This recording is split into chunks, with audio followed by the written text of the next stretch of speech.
नमस्कार, enemy news देख रहे हैं आप और मैं हूं आपके साथ प्रियव्रत दीक्षित। उत्तराखंड के इस महासंग्राम में आप सभी का स्वागत है। तो उत्तराखंड के मुख्यमंत्री पुष्कर सिंह धामी ने बजट के लिए कसरत करना शुरू कर दिया है। मुख्यमंत्री पुष्कर सिंह धामी और वित्त मंत्री प्रेमचंद अग्रवाल ने जून महीने में पेश होने वाले बजट को लेकर कई वर्गों के सुझाव लेने के लिए कवायद शुरू कर दी है। इसी क्रम में नैनीताल में भावी बजट को लेकर जनता से राय मांगी गई और साथ ही आपको बता दें कि अब और देहरादून में भी इसी तरह से लोगों के सुझाव मांगे जाएंगे। ये सिलसिला अगले कुछ हफ्तों तक चलेगा और ऑफलाइन और ऑनलाइन दोनों ही तरीके से जनता सुझाव दे सकती है। तो साथ ही आपको बता दें कि जनता के आ रहे इन सुझावों के बीच सरकार को उन चुनौतियों का भी ख्याल करना है जो बजट के लिए बहुत जरूरी है। राजस्व घाटे की भरपाई करके 15वें वित्त आयोग ने राज्य को बहुत बड़ी राहत दी है और इससे राज्य सरकार को 5 साल के लिए 28,147 करोड़ रुपए मिलेंगे। वहीं मुख्यमंत्री पुष्कर सिंह धामी ने कहा कि समाज के कई प्रतिनिधि समूहों की ओर से बजट पर संवाद कार्यक्रम के दौरान मिले सुझावों के आधार पर सरकार आमजन का बजट तैयार करेगी।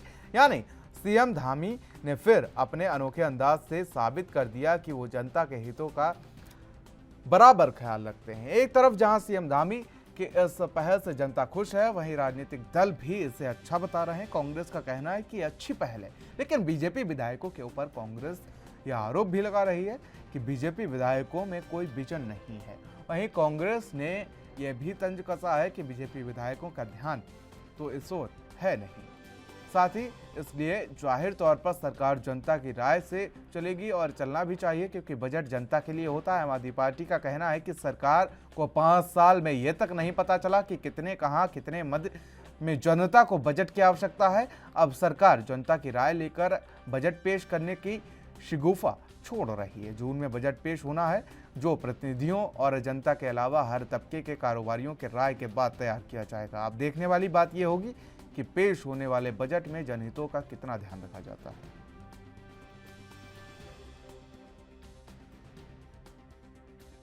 जो हमारा बजट आना है, बजट से पूर्व हमने कोशिश की है कि ये बजट आम जनता का बजट हो, हमारी सामान्य जनता का बजट हो।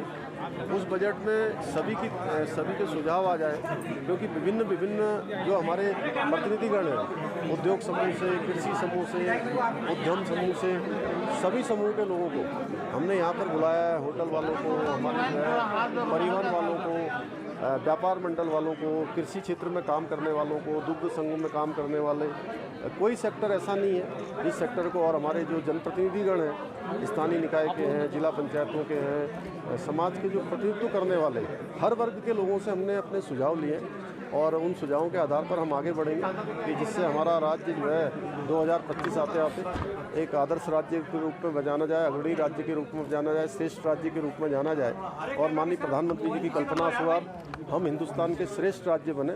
और चूँकि अभी करनी ही चाहिए धामी सरकार को आम राय कायम, क्योंकि आपके जो विधायक चुनकर आए हैं उनमें न विजन है न दूरदर्शिता है। तो ऐसे में जब चारधाम यात्रा का हम ये हश्र देख रहे हैं, जब हम प्रदेश का ये हश्र देख रहे हैं कि चारों तरफ भ्रष्टाचार का बोलबाला है, चारों तरफ बेरोजगारी और महंगाई का बोलबाला है, प्रदेश की कमाई का जरिया बढ़ाने के लिए आपके पास कोई तर्क नहीं है या कोई रास्ता नहीं आप खोज पा रहे हैं।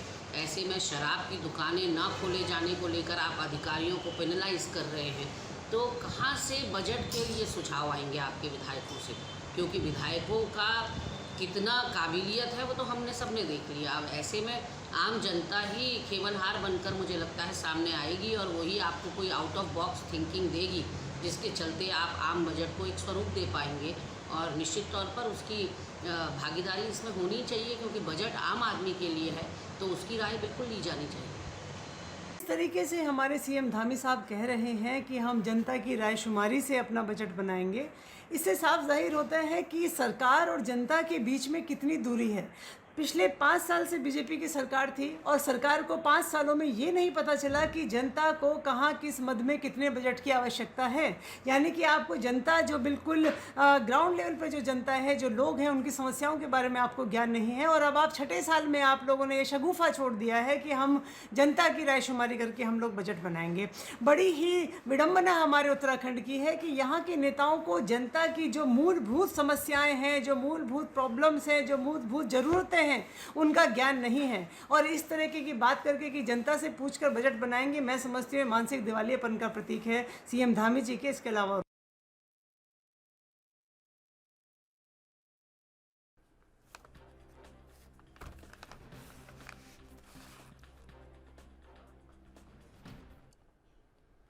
तो बजट की तो तैयारी सीएम पुष्कर सिंह धामी और उनकी सरकार ने कर दी है। वित्त मंत्री ने भी इसको लेकर कवायद तेज कर दी है और लगातार जिस तरीके से जनता की आखिर क्या इसमें राय है वो भी आपको सुनवाते हैं कि आखिर जनता की क्या उम्मीदें हैं और उनकी उम्मीदों पर सरकार कितना खरे उतरेगी, ये भी सुनवाते हैं आपको। महिलाओं की सुरक्षा बेहतर हो और इसमें प्राथमिकता होनी चाहिए। प्रशासन में जो भी जनप्रतिनिधि हैं और जो भी सब लोग हैं, इन सबकी सुनवाई होनी चाहिए कि प्रशासन उस चीज़ को समझे, किसी की कोई परेशानी है तो उसे अमल में लाए।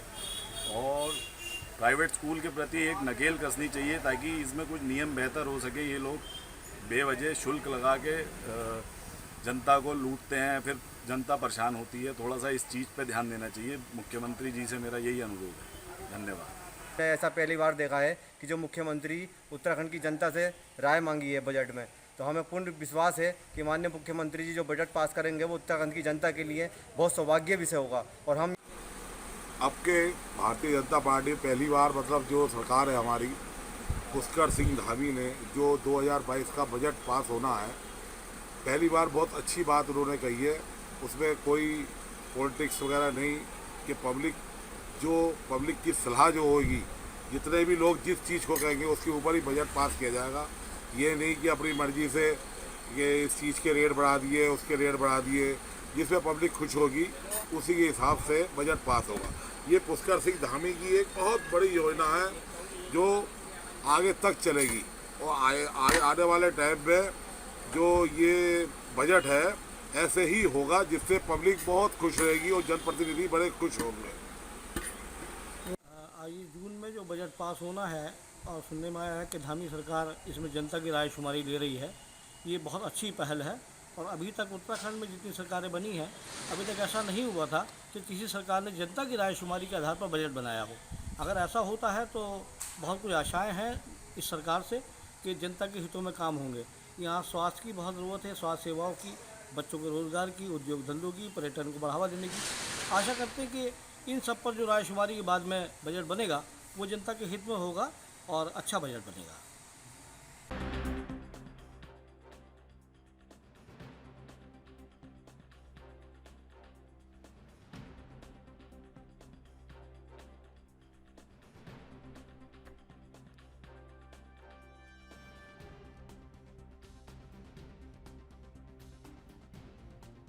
तो वित्त मंत्री के पिटारों से आखिर जनता के लिए क्या निकलेगा, ये भी देखने वाली बात होगी। और जनता की जो उम्मीदें होंगी उस पर सरकार कितना खरी उतरेगी, ये भी देखने वाली बात होगी। और जनता जो टिकटिकी लगाए बैठी है बजट को लेकर, जून में जो बजट पेश होगा उसको लेकर जो टिकटिकी लगाए बैठी है उस पर सरकार कितना मंथन करेगी। लेकिन सरकार ने इस बार एक नया तरीका अपनाया है कि आम बजट जो होगा वो आम आदमी का बजट होगा और आम आदमी से उसमें सुझाव लिए जाएंगे, चाहे वो ऑनलाइन सुझाव दें या ऑफलाइन सुझाव दें। ये एक बड़ी पहल है और साथ ही इसको लेकर कांग्रेस ने तारीफ तो की है लेकिन निशाना जरूर साध दिया है कि आखिर जो भी विधायक है उनके पास कोई विजन नहीं है और जो भी कोई रणनीति नहीं तैयार कर पा रहे हैं विधायक, तो है आम आदमी पार्टी भी इसको लेकर हमलावर है। और हमलावर होते हुए आम आदमी पार्टी ने कहा कि सरकार पूरी तरीके से फेल है।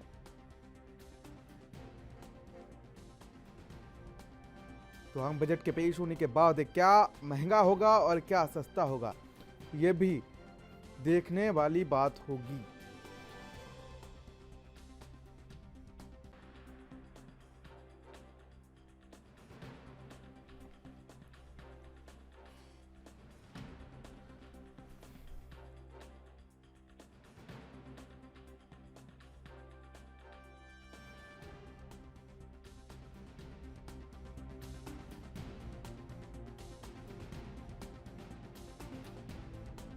जनता जो है वो टिकटिकी लगाए बैठी है बजट को लेकर, क्योंकि जून में बजट पेश होना है और इसको लेकर सरकार ने कसरत करनी शुरू कर दी है। आपको बता दें नैनीताल में कल एक मीटिंग हुई जिसके बाद सीएम धामी ने कहा कि यह बजट आम जनता का बजट होगा और आम जनता के मुद्दों को ध्यान में रखते हुए इस बजट को तैयार किया जाएगा। तो वहीं जनता की उम्मीदें बढ़ जाती हैं। तो जनता जो है वो अब टिकटिकी लगाए बैठी है कि आखिर जो आम बजट होगा वो कितना आम होगा, कितना खास होगा और उसमें जनता के लिए क्या होगा। मिडिल क्लास की उम्मीदें जनता से बढ़ जाती हैं जब बजट की बात होती है और इन्हीं सब मुद्दों पर आज चर्चा करेंगे। मेहमानों से सबसे पहले आपका परिचय कराते हैं। रविंद्र कुमार हमारे साथ प्रदेश प्रवक्ता हैं बीजेपी के। सर आपका स्वागत है। महेश जोशी प्रदेश प्रवक्ता हैं कांग्रेस के और साथ ही चंद्रशेखर भट्ट पूर्व प्रदेश अध्यक्ष हैं आम आदमी पार्टी के। आप तीनों मेहमानों का बहुत बहुत स्वागत है हमारे साथ इस खास चर्चा में।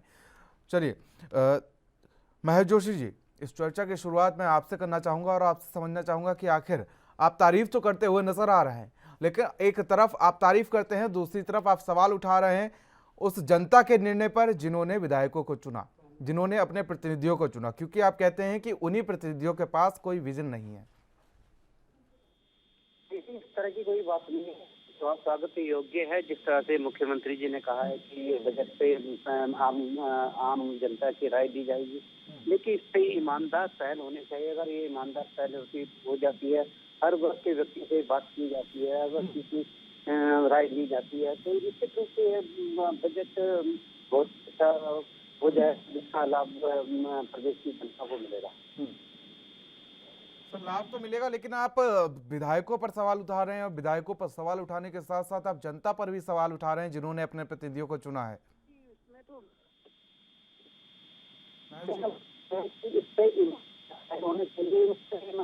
सर आपकी आवाज क्लियर नहीं आ रही है। विधायक जनप्रतिनिधि होते हैं,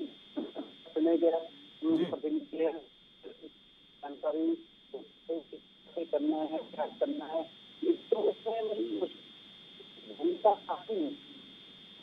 पहले महेश जी को जोड़ने की कोशिश की जाए। रविंद्र जी, सर एक बड़ी चुनौती है कि आम जनता जो है वो तो अपनी उम्मीदें बता देगी कि सरकार से क्या कुछ उम्मीदें हैं, क्योंकि जनता को तो चाहिए कि भाई जो तमाम मुद्दे हैं जैसे महंगाई हो गया, बेरोजगारी हो गया, ये तमाम मुद्दों को लेकर जनता तो चाहे बजट को लेकर राय दे या सरकार कोई भी राय मांगे तो जनता तो यही कहेगी कि महंगाई पे कंट्रोल किया जाए, बेरोजगारी को कम किया जाए, या जो तमाम मुद्दे हैं वो जनता रखेगी। लेकिन एक बड़ी चुनौती इसके बाद सरकार के लिए बन जाती है कि इन तमाम मुद्दों पर कैसे काम किया जाए। देखिए, पहले तो मैं इस प्रदेश की सरकार को बधाई दूंगा और धन्यवाद करूंगा कि उन्होंने जो है माननीय पुष्कर सिंह धामी जी के नेतृत्व में जिस प्रकार से ये निर्णय लिया गया है कि अब की बार का बजट जनता की राय से लिया जाएगा और जनता के तमाम मुद्दे, तमाम परेशानियां उन्हें जगह दी जाएगी, उनको किस तरीके से उनका मुश्किलों को उनके मन मुताबिक बजट बने, इसी को देखते हुए इस बार जनता के बीच से सुझाव मांगे गए, जिसकी शुरुआत नैनीताल में माननीय मुख्यमंत्री जी ने और उनके साथ में शहरी विकास मंत्री प्रेमचंद अग्रवाल जी भी थे। तो इस तरीके की जो पहल हुई है इस प्रदेश में, तो मैं ये समझता हूं कि ये आने वाले समय के लिए एक नाजीर साबित होगा और अभी ये इसे हम शुरुआत मानते हैं कि इस बार जिस प्रकार से ये बजट की शुरुआत की गई है और मैं आपकी जनता के अलग अलग कमेंट सुन रहा था, लगभग जनता के भी यही राय थी कि बहुत अच्छा काम है और इसका स्वागत करना चाहिए। और कुछ लोगों ने अपनी सुझाव भी बताए और ऐसे सुझाव जब आएंगे जनता से निकल के और उसका पे जब क्रियान्वयन होगा तो मुझे लगता है कि आने वाले समय में कई सारे अच्छे सुझाव, अच्छी सारी चीजें आएंगी जिससे कि एक बड़ा बदलाव इस प्रदेश में, क्योंकि हमारे को एक चुनौती है हमारे लिए इस प्रदेश को नंबर 1 बनाना है। ये बड़ी चुनौती हो जाएगी क्योंकि जनता के तो सुझाव, पूरी उत्तराखंड की जनता आपको सुझाव देगी और उनमें से छांटना भेजना और क्या कुछ बेहतर होगा जनता के लिए, ये आपके लिए बड़ी चुनौती होगी। चलिए लौटेंगे आपके पास। हमारे साथ चंद्रशेखर भट्ट जी जुड़े हुए हैं, पूर्व प्रदेश अध्यक्ष आम आदमी पार्टी के। सर आवाज पहुंच रही है आप तक चंद्रशेखर जी? जी सर। सर आम आदमी पार्टी जो है वो सवालों के घेरे में बीजेपी को जरूर खड़ी करती हुई नजर आ रही है। एक तरफ तारीफ कर रही है कि ये जो सुझाव को लेकर जिस तरीके से सुझाव के बाद बजट तैयार किया जाएगा, लेकिन दूसरी तरफ आम आदमी पार्टी सवाल भी खड़े कर रही है बीजेपी पर, आम बजट पर। देखिए, आम आदमी पार्टी का जो विजन है वो अपने ढंग से सोच रही है और सोचती भी है, और हर पार्टी सोचती है। लेकिन एक जो मुख्यमंत्री जी ने जो शुरुआत की है वो अच्छी पहल मानी जा सकती है। लेकिन जैसे आम आदमी पार्टी का है, आम जनता का है, आम व्यक्ति का है कि शिक्षा, स्वास्थ्य, बिजली, पानी जो मुद्दे हैं, मुद्दों की राजनीति के लिए, मुद्दों के लिए जो काम करती है, इसलिए चाहती है कि अगर इसी ढंग से अगर चाहती है पार्टी, और मुख्यमंत्री जी की पहल का होता है कि पहाड़ के लिए, मैदान के लिए, शिक्षा के लिए, स्वास्थ्य के लिए, और बजट के चुनौती तो जरूर बनेगी, लेकिन एक अच्छी शुरुआत तो की जा सकती है। लेकिन ये इसमें केवल ये न हो कि जहां तक मुख्यमंत्री जी इसका एक लाभ उठा सकते हैं, जो मुझे शंका लग रही है कि चुनाव आने वाले हैं और एक सुगमता छोड़ दिया और लोगों को लगा कि बहुत सुंदर बजट बनेगा और इसमें जो है इसका लाभ निश्चित बीजेपी को मिलेगा। लेकिन अगर अच्छी बात होती तो अच्छी बात को अच्छा कहने में कोई संदेह नहीं है। जो भी अच्छा काम करेगा वो अच्छा है, जनता के लिए अच्छा बजट होगा। तो मैं तो एक बात कहूंगा कि शिक्षा और स्वास्थ्य उत्तराखंड के पहाड़ों की बहुत बड़ी नब्ज है, और इसके लिए अगर बजट बढ़ाती है सरकार, यहाँ पशु और जो जंगली जानवर हैं उनकी बड़ी समस्या है, इसके लिए सरकार बजट रखती है, तो देखने में आएगा कि कुछ। लेकिन वही शिक्षा, स्वास्थ्य और इसके लिए जो बजट है उसी में घुमा फिरा के सब काम करना, तो फिर कोई उस बजट का लाभ नहीं भी जनता को मिल पाएगा, ये सबों का माना जाएगा। रविंद्र जी, चंद्रशेखर भट्ट जी कह रहे हैं कि इसका लाभ बीजेपी को मिलेगा, लेकिन मैं मानता हूं कि अगर कोई अच्छा काम बीजेपी करती है तो इसका श्रेय जरूर जाना चाहिए बीजेपी को। अच्छा काम अगर कांग्रेस करती है, सदन में मुद्दे उठाती है अगर जनता के विपक्ष के तौर पर, तो मैं मानता हूं कि कांग्रेस को इसका श्रेय जाना चाहिए। कहना चाहिए, देखिए, सरकार ने जिस प्रकार से ये निर्णय लिया है, और मैं आपको बता दूं कि सरकार ने जो अपनी पार्टी का जो चुनावी दृष्टिपत्र है उसको अंगीकार किया है, उसके किए हुए संकल्पों को पूरा करने के लिए सरकार जो है पूरे तरीके से वचनबद्ध है। और दूसरा, आज जिस प्रकार से ये निर्णय लिया गया है कि जनता की राय से जो है ये बजट बनेगा, इसी में एक चीज और है। देखिए, इस बजट के साथ साथ आप समझेंगे कि लोगों के सुझाव ऐसे आएंगे कि इस प्रदेश में राजस्व बढ़ाने के लिए किस प्रकार से हम और क्या संसाधन जुटा सकते हैं, इन्हीं सुझावों में आएंगे। और जब इस प्रदेश की 1 करोड़ से ऊपर की जनता जब ये सुझाव देगी और बहुत अच्छे अच्छे लोग जब सुझाव देंगे, तो मुझे निश्चित रूप से ये उम्मीद है, क्योंकि मैं बहुत पॉजिटिव आदमी हूं, मैं पॉजिटिव पार्टी का एक कार्यकर्ता हूं, तो जरूर इसमें से बहुत सारी चीजें नई होने वाली हैं और नई होंगी। क्योंकि हमारे जो मुख्यमंत्री, एक युवा मुख्यमंत्री है, उनकी सोच जो है वो दूरदृष्टा है, वो आगे के लिए, आने वाले समय के लिए को देख के आज की रणनीति पे काम कर रहे हैं। महेश जी, महेश जोशी जी, आवाज पहुंच रही है अब तक? हाँ, आवाज आ रही है आपकी। सर, ये तो कह रहे हैं कि बजट में सब कुछ संलिप्त कर दिया जाएगा, जिस तरीके से जो भी जनता के सुझाव होंगे वो सारे संलिप्त कर दिए जाएंगे, जो भी अच्छे सुझाव होंगे। लेकिन कहीं ना कहीं चुनौती जरूर होगी बीजेपी के लिए कि इतने सारे सुझाव आएंगे, उनमें से क्या अच्छा क्या बुरा ये कैसे मान लिया जाएगा। और साथ ही एक चीज और भी है कि जिस तरीके से बीजेपी या धामी सरकार के लिए बड़ी चुनौती होगी, और फिर जनता ये कैसे मानेगी कि उनके सुझाव लिए गए हैं। ठीक है, जो सुझाव लिए जाएं उन पे अमल भी होना चाहिए। हर वक्त जैसे कि प्रदेश के लिए जो राज्य आंदोलनकारी हैं उनके अपने विचार हैं, महिलाओं ने जिन्होंने प्रदेश संघर्ष किया है उनसे अपनी परेशानियां हैं, उसके आधार पर हो, शिक्षा के ऊपर हो, स्वास्थ्य के ऊपर हो, ये पलायन की समस्या है, पहाड़ों के किस तरह से रुक चलिए, एक आम जनता और आम नागरिक होने के नाते महेश जी, आप अपने सुझाव दीजिए और हमारे साथ रविंद्र जी हैं। रविंद्र जी, जरा इन सुझावों को नोट कर लीजिए और उम्मीद है कि इन सुझावों को आपके जो बजट होगा उसमें मिलेंगे। महेश जी, अपने सुझाव दीजिए। बिल्कुल महेश जी जो सुझाव दे रहे हैं, मैं बिल्कुल मैंने कागज कलम ले रखी है और जो भी कोई पॉजिटिव ऐसी बात आती है उसे जरूर नोट किया जाए। महेश जी, खुले मंच पर आपको सुझाव देने का मौका दिया जा रहा है। ये जैसा कि बीजेपी ने कहा कि चाहे ऑफलाइन आए या ऑनलाइन आए, लेकिन आप मीडिया के माध्यम से, डिबेट के माध्यम से सुझाव दीजिए। महेश जी, आवाज पहुंच रही है आप तक? हाँ जी, आवाज आ रही है। मीडिया के माध्यम से, डिबेट के माध्यम से आज आप सुझाव देंगे और रविंद्र जी उनको नोट करेंगे और उम्मीद है कि अगर पॉजिटिव सुझाव होंगे तो ये बजट में देखने को मिलेंगे आम जनता के लिए।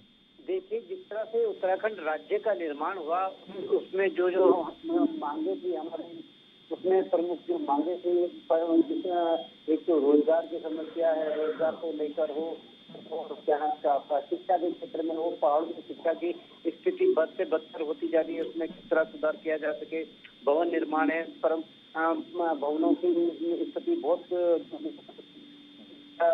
बुरी जगह अवस्था में है, भवनों का निर्माण हो, स्वास्थ्य की सुविधाएं हो।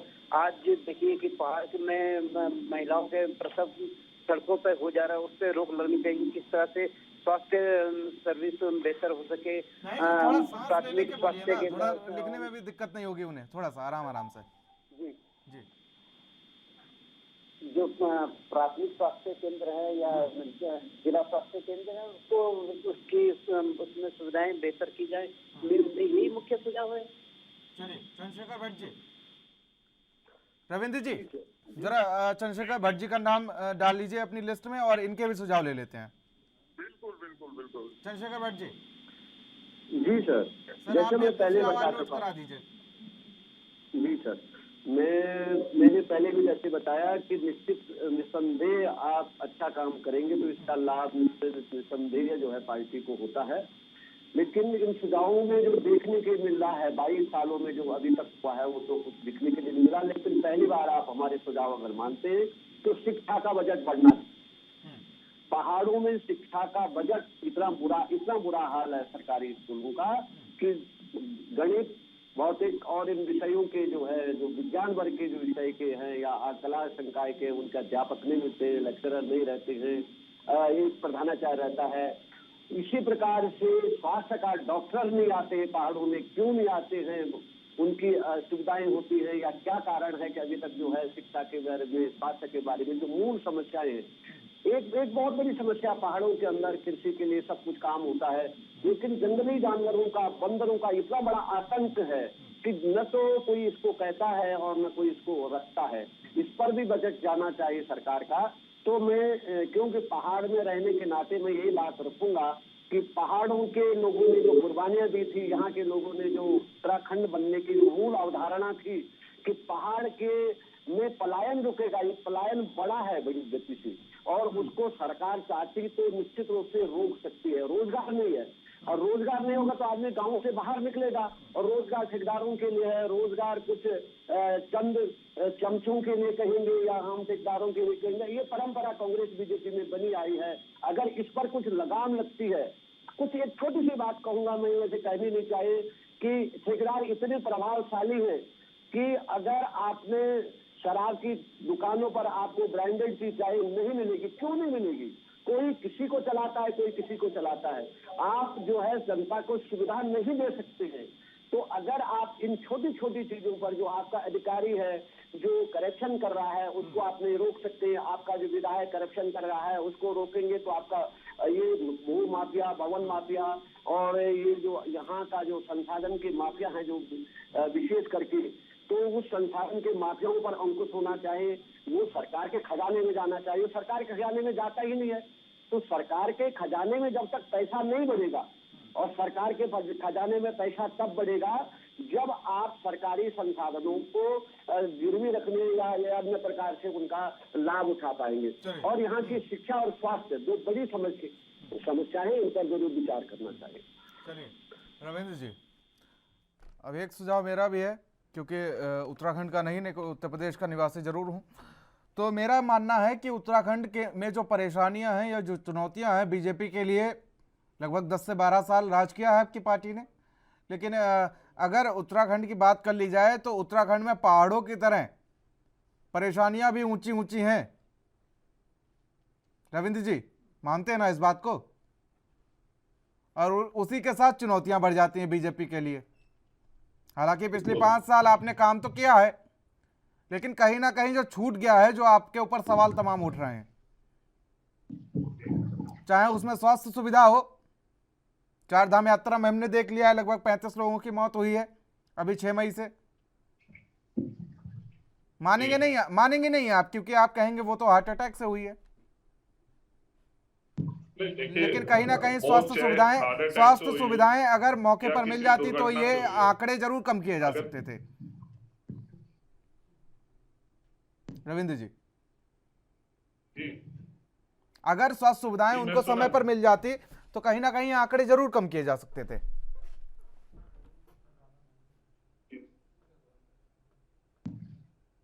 जी मैं सुन रहा। जी जवाब दीजिए।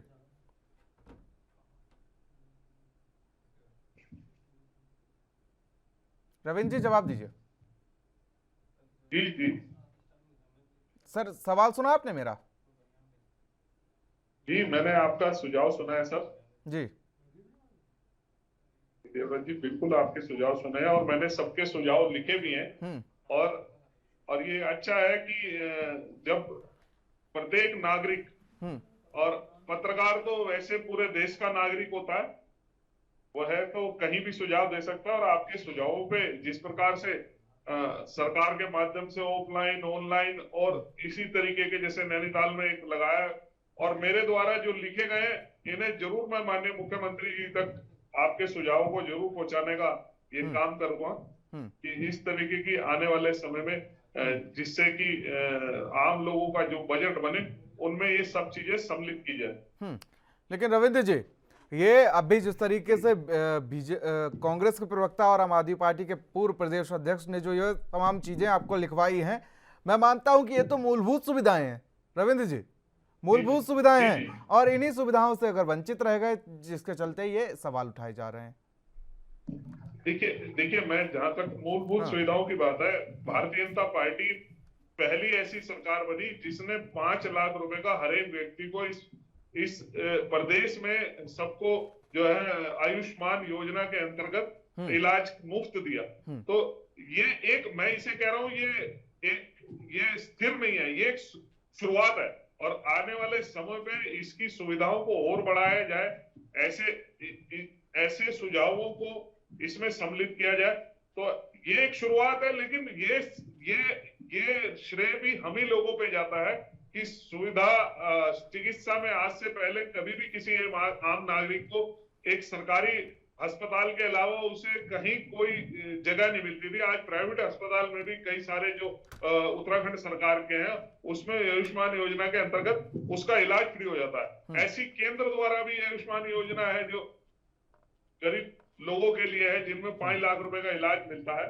तो शिक्षा के स्तर पे हो चाहे स्वास्थ्य के शिविर पे हो, इसकी एक नई अलख जगाने की शुरुआत, मैं ये कह रहा हूं कि ये काफी है ऐसा नहीं है, लेकिन हाँ पहले जब कुछ नहीं था आज इतना है।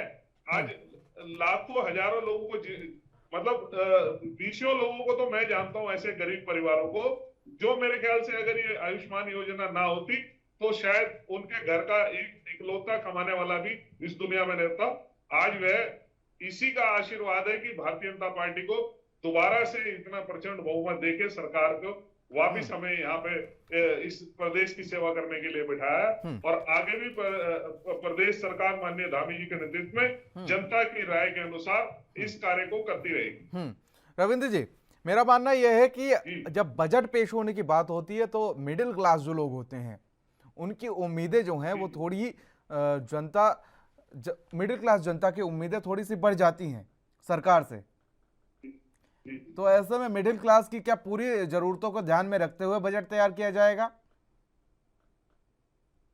देखिए बजट का जो मिडिल क्लास हो लोअर क्लास हो अपर मिडिल क्लास हो या हायर क्लास हो, बजट में हर एक के लिए कुछ ना कुछ होता है। लेकिन जो जब अब सरकार ने ये ऐसा एक अपना योजना बनाई है कि इस बार बजट की कुछ जो है आम लोगों से जो है इस पर राय लेते हुए इनकी क्या दुश्वारियां हैं, क्या इससे कमी है जो पिछले बजटों में थी जिसके कारण उन्हें परेशानी हुई, इस बार वो ना हो पाए।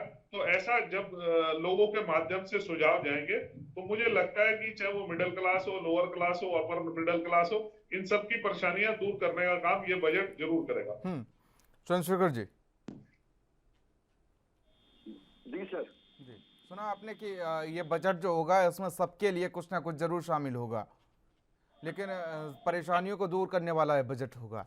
लेकिन बजट तो लगातार पेश आए, लेकिन जनता की परेशानियां जस की तस रहीं, चाहे वो केंद्र सरकार का बजट हो चाहे राज्य सरकार का बजट हो।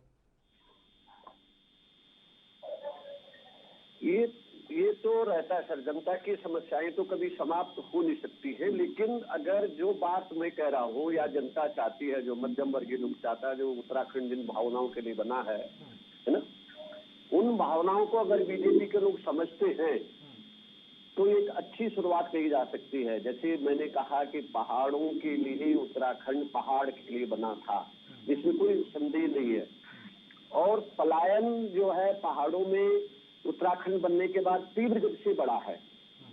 तो सबसे बड़ा तो यही ध्यान रखना पड़ेगा कि पहाड़ों की जो जनपद है उनमें कैसे करके शिक्षा के लिए पलायन होता है, स्वास्थ्य के लिए पलायन होता है, रोजगार, 3 समस्याएं बहुत जबरदस्त है सर, है ना। इन 3 समस्याओं पर सरकार अगर चिंतन करती है, शिक्षा, स्वास्थ्य और रोजगार, ये 3 समस्याओं पर विचार करना चाहिए सरकार को। अगर कर सकती है तो ठीक है, नहीं तो जैसा चल रहा है वो चलता रहेगा। और पहाड़ों में जो वैसा चलता रहे, उसमें मुझे नहीं लगता किसी कोई दिक्कत होनी चाहिए, क्योंकि आदमी को उसकी आदत पड़ चुकी है पूरी तरीके से कि उसको 20 रुपए किलो आलू खरीदते हैं तो खरीदने हैं। अगर वो 25 में जाएंगे तो दिक्कत हो जाएगी, और अगर थोड़ा सा 15 में आ जाएंगे तो कहीं ना कहीं वो 2 की जगह 3 किलो ले लेगा। जी जी जी। ये पहाड़ों का आदमी जो रहने वाला, जो यहाँ रहता है, जो यहाँ कारोबार करता है, जो यहाँ काम करता है, जो यहाँ नौकरी करता है, जो यहाँ खेतों में खेती करता है, उसकी समस्याओं का समाधान तो यही है कि आप उसके लिए कुछ करें। जिसने उत्तराखंड बना था, जिसके लिए शहीदों ने अपनी कुर्बानियां दी थी, पूरी जनता सड़कों पर आई थी, तो क्या करना चाहिए चंद्रशेखर जी आपके हिसाब से उनके लिए? उनके लिए सबसे पहले साहब पहाड़ों में, जैसे आपने सब्जी की भी बात करी, हर चीज में बजट में कुछ प्राविधान होना चाहिए। और मैंने कहा ना कि सबसे बड़ा पलायन रोजगार, पहला रोजगार है। अगर रोजगार आप पहाड़ों में नहीं दे पाएंगे तो यहाँ से पलायन होगा, क्योंकि चाहे स्वरोजगार है, चाहे वो सरकारी रोजगार है या प्राइवेट सेक्टर का रोजगार है। प्राइवेट सेक्टर में कोई यहाँ काम करता था, उसकी समस्याएं इतनी बड़ी होती हैं तो बजट में उसके लिए कोई समय नहीं होता है। और बहुत सारा जो भ्रष्टाचार है उसका एक मूल जड़ है, क्योंकि आप कोई काम यहाँ पर कोई प्राइवेट हॉस्पिटल खोलना चाहता है तो उसको कितनी असुविधाएं होंगी, उसको उसकी वो फाइल नहीं होगी, प्राइवेट सेक्टर में जाने नहीं देंगे उसको। अरे सर, यही करते करते तो लगभग 73,477 करोड़ का कर्ज हो गया उत्तराखंड सरकार पर। हो गया यही सब करते करते ना, अब सरकार को भी तो सोचना चाहिए ना, कुछ ना कुछ तो करना ही पड़ेगा ना इन सबसे उबारने के लिए। अरे देखिए, जो हमारी रेत है, चुगान है, जिसमें हमारा संसाधन है, हमारे पास पेड़ है, हमारे पास इतनी पहाड़ों में इतनी बड़ी संपदा है, बिजली, और उसका बिजली भी तो महंगी हो गई इलेक्शन के बाद से। हाँ जी सर, कुछ ना कुछ तो सरकार को भी अपना बजट संभालने के लिए करना पड़ेगा। रविंद्र जी। हाँ जी जी जी, नहीं, सरकार को अपना बजट संभालने के लिए करना पड़ेगा, लेकिन सरकार अगर हमारी बात नहीं पूछती तो बात खत्म हो गई। हम कह रहे हैं कि सरकार अगर हमारी बात पूछ रही है तो वो स्वागत योग्य हमारी बात को रखे। जैसे हमने कहा 3 मुख्य समस्या है पहाड़ की, बिजली, पानी, शिक्षा, सबसे बड़ी शिक्षा और स्वास्थ्य और रोजगार। अगर युवाओं को यहाँ रोजगार प्राइवेट सेक्टर में सरकार दे सकती है तो क्यों नहीं दे सकती है? ऐसा चिंतन क्यों नहीं कर सकती है? उसके लिए बजट बनाए। उसके लिए यहाँ पर डॉक्टर क्यों नहीं आ सकता? उसके लिए बजट बनाए। यहाँ अच्छा अध्यापक क्यों नहीं आ सकता है? जो आता है तो उसको क्या सुविधाएं आप देंगे? और जो पद खाली रहते हैं उनके लिए आप कैसे क्यों खाली रखते हैं। तो ऐसी छोटी छोटी चीजों पर विचार करेंगे तो जनता को भी लगेगा कि भाई बहुत अच्छी बात है, और वही परंपरा रहेगी कि वही शराब पिला के, दारू पिला के, जातिवाद फैला के, क्षेत्रवाद फैला करके और चलिए, किसी प्रकार से ठीक है। विधायकों को जिता देना है तो कोई लाभ नहीं होगा। लौटेंगे रविंद्र जी। जी जी जी जी देखिए, जिस प्रकार वित्त आयोग ने भी राज्य सरकार को व्यय नियंत्रण करने के लिए और संसाधन जुटाने के लिए राजस्व की बढ़ोतरी हो, ऐसे कुछ सुझाव राज्य सरकार को किए हैं और ऐसे निवेशकों को निवेश करवाना जिससे कि यहाँ पे आय के स्रोत बढ़े और निवेश बढ़े, ऐसे कुछ सुझावों पे सरकार और वित्त आयोग के बीच में चर्चा हुई है, जिसमें कुछ सुझाव वित्त आयोग की तरफ से दिया है और इसी की पहल है। आप ये देखेंगे कि जिस प्रकार से चार धाम यात्रा के लिए 4 लेन रोड का निर्माण हो, देहरादून से कर्णप्रयाग तक रेलवे लाइन का निर्माण हो, तो जिस समय पहाड़ों पर जब संसाधन पहुंचने लगेंगे, पहुंच जाएगी।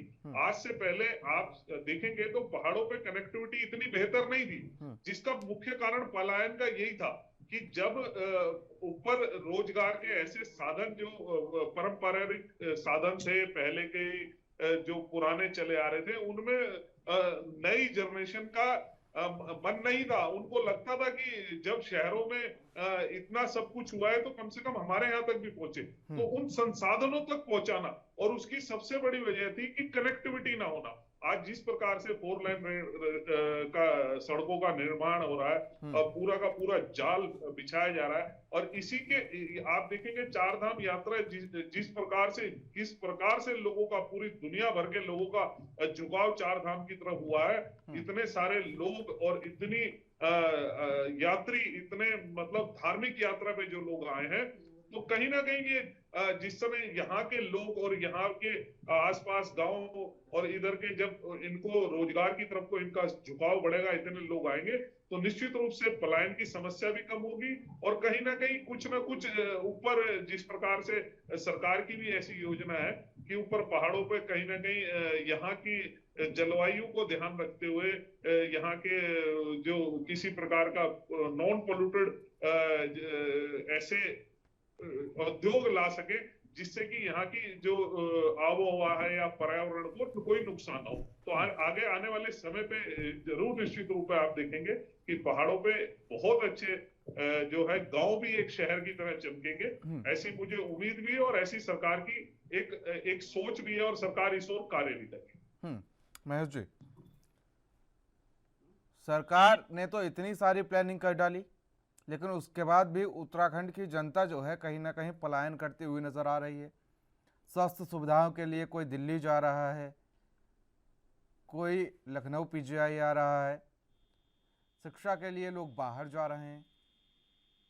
कांग्रेस आखिर ये तमाम मुद्दे जो हैं वो सदन में क्यों नहीं उठाती है?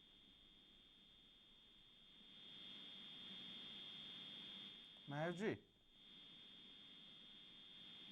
जोशी जी की आवाज पहुंच रही है आप तक? चलिए, इनसे संपर्क करने की कोशिश की जाएगी। पीसीआर से कहूंगा इनको जल्द से जल्द जोड़ दिया जाए डिबेट में। चलिए, चंद्रशेखर जी। जी सर, आम आदमी पार्टी सियासी जमीन तो तलाश रही थी 2022 विधानसभा चुनाव में, लेकिन शायद सफलता नहीं मिली, एक भी सीट नहीं हासिल कर पाई। उसके बाद से कांग्रेस पर वॉक ओवर देने के आरोप लगाए जा रहे थे चंपावत उपचुनाव में, और खुद स्टेप बैक कर लिया। सर, जब आप अपनी आवाज नहीं उठा सकते तो आप उत्तराखंड की जनता की आवाज कैसे उठाएंगे? सर, कहीं ना कहीं डर है आम आदमी पार्टी का कि 70 सीटों पर हार गए और फिर एक बार फिर से 71वीं सीट पर ना हार जाएं। नहीं सर, ऐसा ये तो संगठन का जो नहीं, इससे पहले तो आप लगभग जिस दिन आपने ऐलान किया उससे 15 मिनट पहले ही डीके पॉल साहब ने ऐलान किया था, आपके नेता है ना? जी 15 मिनट पहले ही वो मेरे साथ डिबेट में बैठे थे जी। और बड़ी दम भर रहे थे चंपावत उपचुनाव को लेकर कि हम ये करेंगे, वो करेंगे, सीएम धामी को इतने वोटों से पटखनी देंगे। लेकिन 15 मिनट बाद खबर आती है उनके ही द्वारा कि अब वो चुनाव ही नहीं लड़ेंगे। तो आप जनता के मुद्दों को कैसे उठाएंगे और जनता आप पर कैसे विश्वास कर ले? ऐसा है सर कि ये नया संगठन बना, राष्ट्रीय नेतृत्व से जब बातचीत हुई, मेरी भी बातचीत हुई है ना, तो ये प्रदेश कार्यकारिणी का एक निर्णय है और नई कार्यकारिणी है, उसने एक निर्णय ले लिया। फिर एक सामान्य कार्यकर्ता इसके लिए कुछ नहीं कर सकता है। नई कार्यकारिणी ने निर्णय लिया कि हम इस समय इसमें सक्षम नहीं है, तो कांग्रेस को वॉकआउट या बीजेपी को वॉकआउट देने का अर्थ नहीं है, क्योंकि हमारे नहीं, कांग्रेस के ऊपर आरोप लगाया था ना आपने कि कांग्रेस वॉकओवर दे रही है बीजेपी को। हाँ, लगाया था ना चंद्रशेखर जी, लेकिन वॉकओवर तो कहीं ना कहीं आपने दे दिया बीजेपी को। हम नहीं, वो हमारे संगठन का कुछ निर्णय हो सकता है। और सर आपको नहीं पता, आप पूर्व प्रदेश अध्यक्ष हैं? नहीं, मेरे को पता है वो हमारे प्रदेश अध्यक्ष जो बने हैं है ना, बालू जी, दीपक बाली जी, और उनकी जो कार्यकारिणी है उसने ये निर्णय लिया कि भाई हम इस समय पूरी तरह तैयार नहीं है बस, और उनका निर्णय अब मानना पड़ेगा। वो कार्यकारिणी है, कार्यकारिणी बनी है, तो कार्यकारिणी ने निर्णय लिया, उसका एक सिस्टम को स्वीकार करना प्रत्येक कार्यकर्ता का एक धर्म है ना। नहीं, पूरी तरीके से कार्यकर्ता का तो धर्म है, लेकिन कहीं ना कहीं अध्यक्ष का भी धर्म है कि अगर आप 4 दिन पहले या 4 मिनट पहले आप हामी भरते हुए नजर आ रहे थे, दम भरते हुए नजर आ रहे थे, दूसरी पार्टी को आप जो पूरी तरीके से तैयारियों के साथ लड़ती हुई नजर आ रही है उस पर आप आरोप लगाते हैं, और फिर जैसा ये तो वही हो गया ना कि दूसरे को आग में भेजकर और खुद उल्टे पैर वापस आ जाना। तो आप पर जनता कैसे भरोसा कर ले? आपने जो सुझाव दिए हैं उन पर जनता कैसे भरोसा कर ले कि आम आदमी पार्टी हमारे भले के लिए काम कर रही है? चलो भैया 2-4 सीटें इन्हें भी जिता देते हैं। नहीं, देखो सर, ऐसा है कि जनता ने यही कार्यकारिणी का ये रहा कि देखो हमने बड़े दमखम के साथ चुनाव लड़ा, पूरे 70 सीटों पर चुनाव लड़ा और जनता ने स्वीकार नहीं किया, तो जनता को सर 2 सीटों पर आपकी जमानत बची है 70 में से। अब जनता का निर्णय है सर, कहीं हमने तो पूरे दमखम के साथ काम किया, जनता ने को लगा कि जो है अभी हमारे को मौका नहीं दिया, तो अब प्रजातंत्र में जनता की भावनाओं का आदर करना और इसी उनकी भावनाओं का आदर करते हुए ही शायद चंपावत में चुनाव लड़ने का है आपको कहीं ना कहीं कि मुख्यमंत्री पुष्कर सिंह धामी के सामने चुनाव लड़ा जाए तो आम आदमी पार्टी जो एक सियासी जमीन तलाश रही है उसका क्या कुछ वैल्यू होगी? सर क्या ये डर ही था आम आदमी पार्टी का, या पुष्कर सिंह धामी का आप खेल नहीं खराब करना चाहते थे? नहीं, ऐसा कुछ नहीं। हमने तो कहा था, और आम उनका खेल क्यों खत्म करना था? हमारा लक्ष्य ये नहीं था सर। देखो, हमारा लक्ष्य चुनाव लड़ना होना चाहिए था, ये मेरा व्यक्तिगत विचार हो सकता है, लेकिन कार्यकारिणी का विचार है कि नहीं लड़ना, तो फिर मैंने कहा ना कि उन्होंने भी कुछ सोच समझ करके राष्ट्रीय नेतृत्व से बातचीत करके या अपने को इस समय पूरी तरह वहां पर उचित माना होगा, लेकिन किसी को वॉकआउट नहीं दिया आम आदमी पार्टी ने। और भविष्य में आप देखेंगे कि आम आदमी पार्टी उभर के आएगी उत्तराखंड के अंदर तीसरे विकल्प के रूप में। हम कहे जाते हैं आप बीजेपी की बी टीम तो हो नहीं सकती सर, कहीं बी टीम कैसे हो गई सर हमारी? सर ये आरोप लगाया जाता है कांग्रेस की ओर से। कांग्रेस लगा दे, कांग्रेस बी टीम कैसे होगी हमारी? हम तो कहीं पर भी बीजेपी के खिलाफ अगर जहां भी चुनाव लड़ते हैं, चाहे किसी देश के किसी भी कोने में हम चुनाव लड़े, तो हमारा बीजेपी या कांग्रेस दोनों तो इस देश की ऐसी पार्टियां हैं कि जिन्होंने देश को उसी के खिलाफ हमने चुनाव लड़ा, हमेशा दिल्ली में भी उन्हीं के खिलाफ चुनाव लड़ा। अभी हम बिल्कुल महेश जोशी जी, संपर्क हो पा रहा है क्या आपसे? आवाज पहुंच रही है आप तक? हाँ जी, संपर्क हो गया है सर।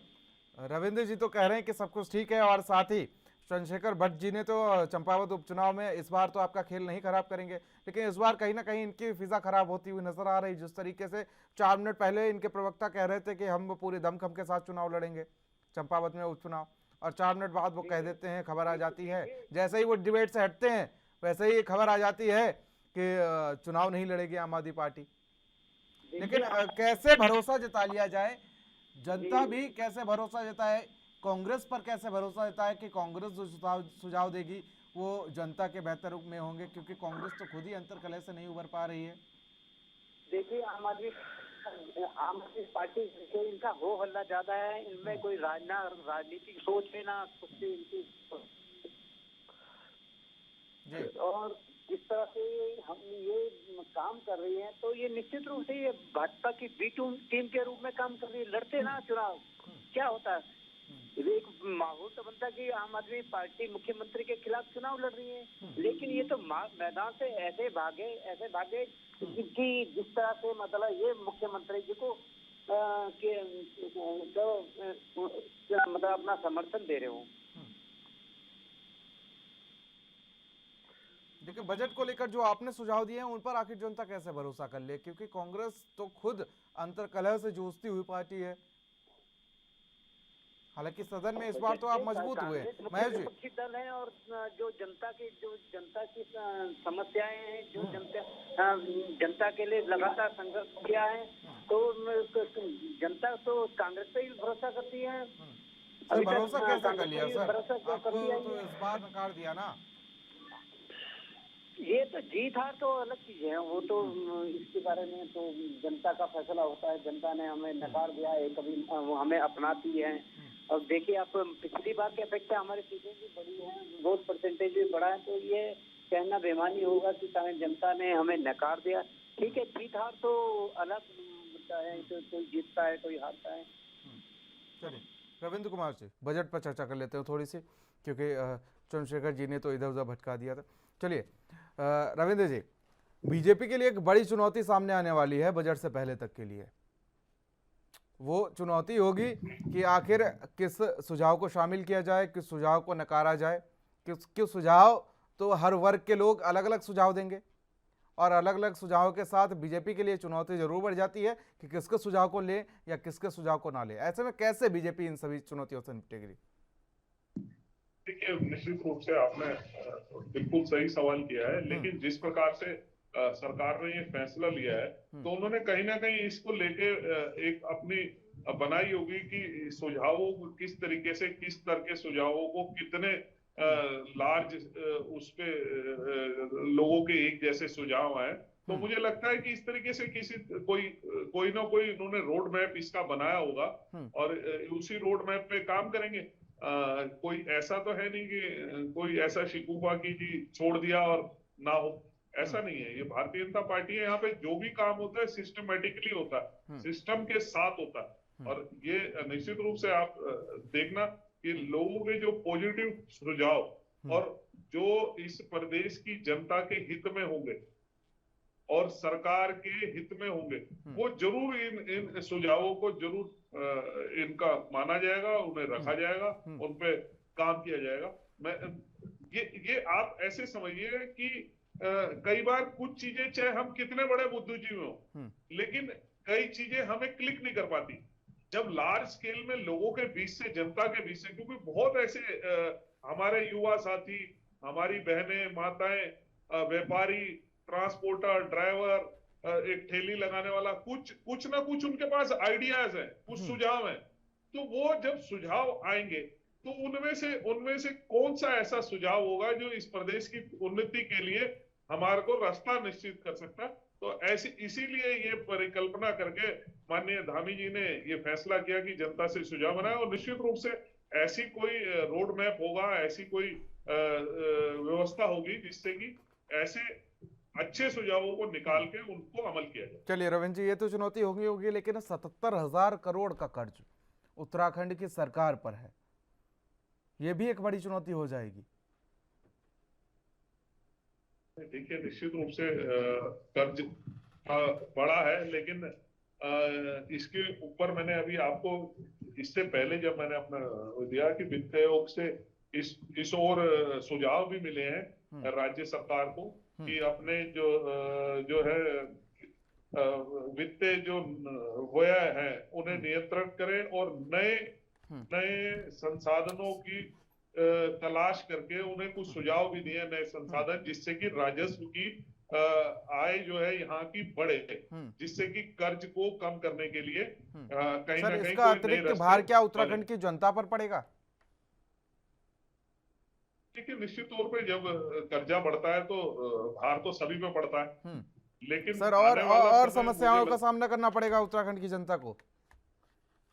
नहीं, देखिए, ऐसा है कि जिस प्रकार से नए संसाधन बन रहे हैं, नए सुझाव आ रहे हैं और नई कुछ व्यय नियंत्रण करने के ऊपर भी सरकार की ओर से कुछ इस पे काम हो रहा है, तो निश्चित रूप से आप समझेंगे कि जनता पे लोड ना पड़े और कर्ज को भी कम किया जा सके।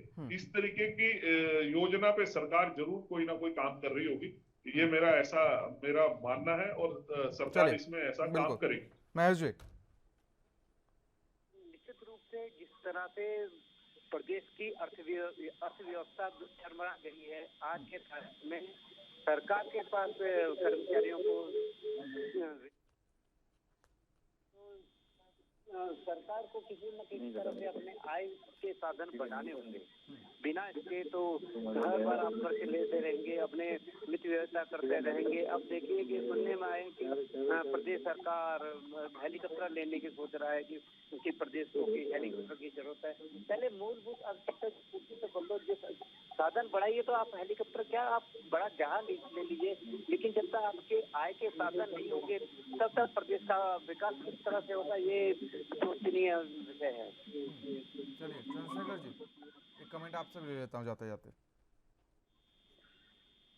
जी, मैंने जैसे पहले भी बताया कि बहुत अच्छी बात है कि सरकार ने हमारे सुझाव लिए, जनता के सुझाव लेगी, हमारे सुझावों को माने, ये बहुत बड़ी बात है।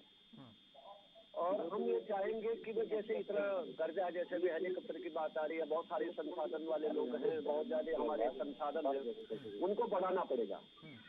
आवाज आ रही सर? जी जी बिल्कुल, आपके पूरे सुझाव लिए जा रहे हैं। इससे पहले भी जो आपने सुझाव दिए थे वो भी सुझाव नोट करवा दीजिए मैंने रविंद्र जी को, और अब भी सुन रहे हैं। बिल्कुल 10 सेकंड में अपनी बात को खत्म करिए, जरा समय का अभाव है। ठीक है सर, हम इस बात के लिए बहुत बहुत आभार व्यक्त करते हैं कि आपने और दानी साहब ने एक नई अच्छी शुरुआत की, इसके लिए आप सब लोग बधाई के पात्र हैं। चलिए, फिलहाल आप तीनों मेहमानों का हमारे साथ इस खास चर्चा में जुड़ने के लिए बहुत बहुत शुक्रिया। तो जिस तरीके से बात की जाए, समझने की कोशिश की जाए, तो सीएम धामी की सरकार ने इस बार एक नई पहल की और पहल करते हुए इस बार आम बजट में आम जनता के सुझाव मांगे गए हैं। लेकिन सीएम धामी के लिए चुनौती बढ़ जाती है कि आखिर, और बीजेपी सरकार के लिए भी चुनौती बढ़ जाती है कि आखिर आम जनता जो इतने सारे सुझाव देगी उन पर कैसे क्या नियंत्रण किया जाएगा। क्योंकि अगर उत्तराखंड सरकार की बात की जाए तो सरकार पर पहले से ही 77,000 करोड़ के आसपास का कर्ज है, और ये कर्ज जो है वो बजट के बाद एक बड़ी चुनौती होगी। तो फिलहाल आज की इस खास चर्चा में मेरे साथ इतना ही। देश और दुनिया की अहम खबरों के लिए बने रहिए न्यूज़ के साथ। नमस्कार।